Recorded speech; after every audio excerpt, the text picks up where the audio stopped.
Un italiano su tre è pronto a mettersi in viaggio per il ponte pasquale e i più fortunati allungheranno fino al 25 aprile questo anticipo di vacanze estive. Sono i dati della Coldiretti, secondo la quale la maggior parte sceglierà le mete del bel paese, soprattutto quelle di mare, mentre un 14% di nostri connazionali varcherà i confini per le località estere.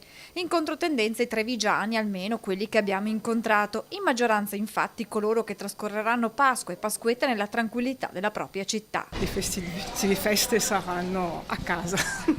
Non vado da nessuna parte. Resti qua a Treviso? Sì.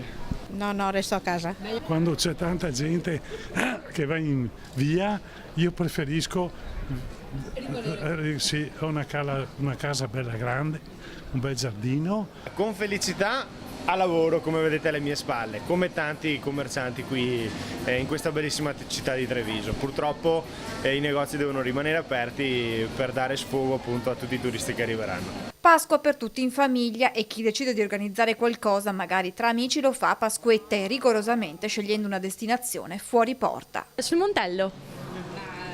Una pranzo con amici. Pasquetta più che altro? Sì, no, Pasquetta. Pasqua con i parenti. A Venezia. Quindi vai in giornata? Vado in giornata, sì, con un bel picnic con una ventina di amici. Pasqua con i parenti e Pasquetta adesso vediamo, comunque con qualcosa in giornata. A Gardaland. Qua attorno sui colli nostri trevigiani.